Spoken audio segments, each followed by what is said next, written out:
নমস্কার বন্ধুগণ, আমি আবার আজ এসেছি আপনাদের সামনে।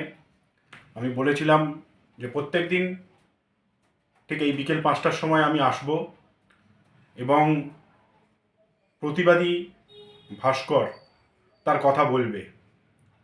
আমরা বিগত বেশ কিছুদিন ধরে দেখছি শেখ শাহজাহান, শেখ শাহজাহান, শেখ শাহজাহান। কে এই শেখ শাহজাহান? আজ ইডির ওপরে হামলা করেছে। বিগত এই তৃণমূল সরকারের আমল থেকে আমরা দেখে আসছি সারা রাজ্য জুড়ে এই শেখ শাহজাহানের মতো প্রচুর শাহজাহান ঘুরে বেড়াচ্ছে, যারা বাংলার প্রত্যেক কোণে কোণে নিজেদেরকে তাদের এরিয়ার সিএম মনে করে, মুখ্যমন্ত্রী মনে করে। আমরা 2021-এর পোস্টপোল ভাইলেন্স বন্ধু এখনো ভুলে যাইনি।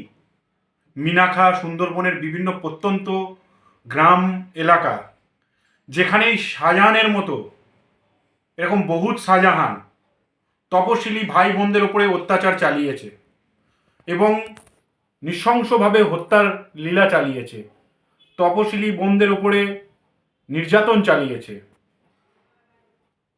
2021 থেকে 2022 অবধি এই হত্যা লীলা, নির্যাতন এই শেখ শাহজাহান এবং শেখ শাহজাহানের মতো লোকরা চালায়।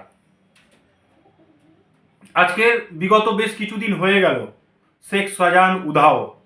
আজকের কথা উঠছে সে বাংলাদেশ থেকে মুসলিমদেরকে নিয়ে এসছে, যারা এদেশের ভোটার নয় তাদেরকে আস্তানা দিয়েছে, রোহিঙ্গা মুসলিমদেরকে। অনেকে অ্যাজামশন করছেন সে বাংলাদেশ পালিয়েছে, অনেকে বলছে মায়ানমার পালিয়েছে। আমাদের দেশের পুলিশ প্রশাসন কি করছিল? আমাদের রাজ্যের পুলিশ প্রশাসন কি করছিল যে একটা শাহজাহানকে ধরতে পারলো না? তাহলে এই যে অসংখ্য শাহজাহান বাংলার বুকে ঘুরে বেড়াচ্ছে, তাদেরকে কে ধরবে? সত্যি কি তপশিলীরা, হিন্দুরা সুরক্ষিত? সত্যি কি আমাদের সমাজ, পশ্চিমবঙ্গ সুরক্ষিত এই শেখ শাহজাহানদের হাতে? আমার প্রশ্ন, শুধু এই শেখ শাহজাহানকে ধরলে হবে না, এই শেখ শাহজাহানের মতো অনেক শাহজাহান বাংলায় ঘুরে বেড়াচ্ছে, প্রত্যেককে ধরতে হবে। এবং শুধু এই শাহজাহানদেরকে ধরলে হবে না, আসল মাথাকে ধরতে হবে, আসল মাথাটাকে বার করতে হবে। এই শেখ শাহজাহানদেরকে কে মদত দিচ্ছে এবং শেখ শাহজাহানদেরকে কারা বাংলার বুকে ফুলে ফেঁপে উঠতে সাহায্য করেছে, কারা দুর্নীতিতে লিপ্ত করেছে, সে রেশন দুর্নীতি হোক, কয়লা দুর্নীতি হোক, বালির দুর্নীতি হোক, আর তোলাবাজি হোক, যে এই শেখ শাহজাহানদের মাথার উপরে বসে আছে বড় মাথা।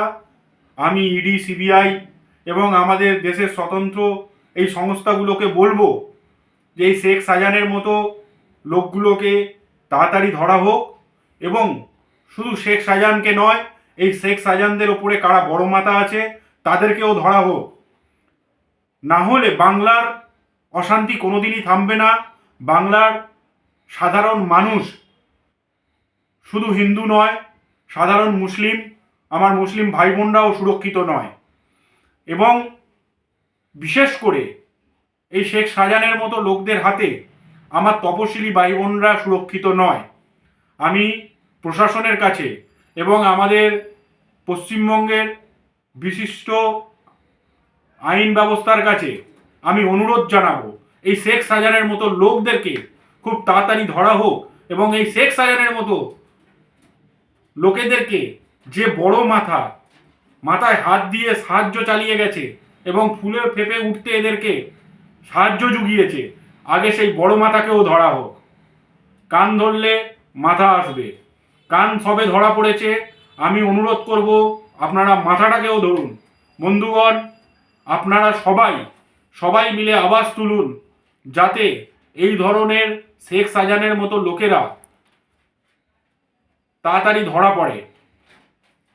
আমরা সবাই জানি যে এই শেখ শাহজাহান যেভাবে 2021-এর পোস্টপোল ভাইলেন্সে সুন্দরবন, মিনাখা এবং উত্তর 24 পরগনার বিভিন্ন এলাকায় যেভাবে গণহত্যা চালিয়েছে, এই শেখ শাহজাহানদেরকে জেলের বাইরে থাকলে কোনো দিনই পশ্চিমবঙ্গে সে 2024 হোক আর 2026 হোক বা 2029 হোক, কোনো ভোটই শান্তিভাবে করা যাবে না।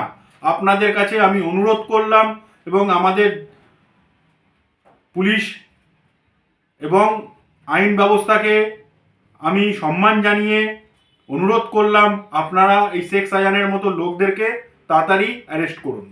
নমস্কার।